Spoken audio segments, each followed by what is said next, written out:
চুপ থাকার ফজিলত সম্পর্কিত 4টি হাদিস শরীফ।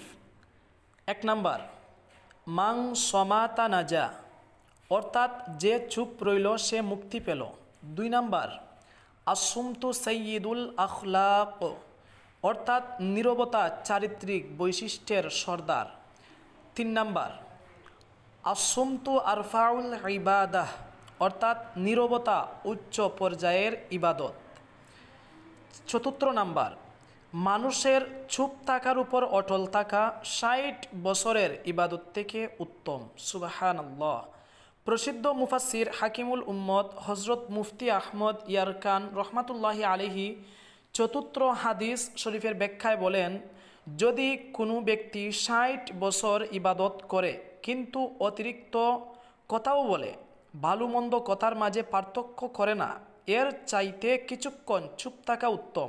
কেননা নীরবতা দ্বারা চিন্তাভাবনাও করা হলো, আত্মশুদ্ধিও করার সুযোগ হলো, হাকিকত ও মারেফতে মগ্ন হয়ে গোপন জিকিরের সমুদ্রেও ডুব দেওয়ার সুযোগ হলো, সাথে ধ্যানও করা হলো। এজন্যই মানুষ চুপ থাকার উপর অটল থাকা 60 বছরের ইবাদত থেকেও উত্তম। সুবহানাল্লাহ।